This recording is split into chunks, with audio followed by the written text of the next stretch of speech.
The cold evening of April 10th, 1912, the largest and most luxurious ship ever built, RMS Titanic, departed from Southampton, England, carrying more than 2,200 passengers and crew on her maiden voyage to New York City. People called her the Ship of Dreams because many believed she was unsinkable.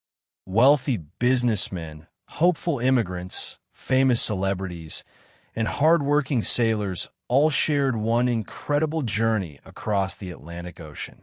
Nobody on board could have imagined that this voyage would become the greatest maritime tragedy in history.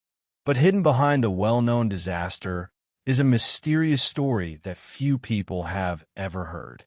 During the fourth night at sea, Titanic's wireless operators received several iceberg warnings from nearby ships. Most of the messages were delivered to the bridge, but according to maritime records, one warning arrived while the operators were overwhelmed with passenger telegrams. Historians still debate exactly how that message was handled. As darkness covered the ocean, the sea became strangely calm. There were no waves breaking against the ice, making icebergs extremely difficult to spot. At exactly 11:40 p.m., the lookout suddenly rang the warning bell 3 times and shouted the words every sailor feared. "Iceberg! Right ahead!" First Officer William Murdoch immediately ordered the ship to turn while the engines were reversed. Seconds later, Titanic scraped along the side of the massive iceberg. From above, the damage looked surprisingly small, but below the waterline, several compartments had been ripped open. Freezing Atlantic water rushed inside faster than the pumps could remove it. Within minutes, Captain Edward Smith realized the unimaginable had happened. The world's greatest ship was slowly sinking. As passengers were awakened and lifeboats prepared, the wireless room became the busiest place on board. Operators Jack Phillips and Harold Bride desperately transmitted distress calls across the Atlantic, sending the famous CQD and SOS signals again and again. Nearby ships answered, but most were too far away to arrive in time. Every passing minute brought more water into the ship, while the bow slowly sank deeper into the freezing sea. Then something happened that has fascinated researchers for more than a century.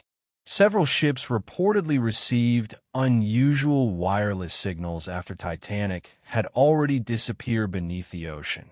Some operators claimed they heard faint distress calls repeating through the night, even though Titanic's wireless equipment should have been completely underwater with no electrical power remaining. Scientists suggest unusual atmospheric conditions may have carried or echoed earlier radio transmissions across great distances, while others believe the reports were simply confusion during the chaos. Whatever the explanation, the mystery has never been completely settled. At 2:20 a.m. on April 15th, 1912, Titanic broke apart and vanished beneath the freezing Atlantic Ocean. More than 1,500 people lost their lives in one of history's deadliest peacetime maritime disasters. Hours later, the rescue ship Carpathia arrived and saved the survivors who had escaped in lifeboats. Behind them, nothing remained except floating wreckage stretching across the dark ocean. For more than 70 years, Titanic's final resting place remained one of the world's greatest unsolved mysteries. Many expeditions searched for the wreck, but returned empty-handed. Then, in 1985, ocean explorer Dr. Robert Ballard and his team finally located Titanic nearly 12,500 feet beneath the surface of the North Atlantic. The ship rested silently in complete darkness, split into 2 enormous sections with thousands of personal belongings scattered across the seabed like a frozen moment in time. Since that discovery, robotic submarines have explored only part of the wreck.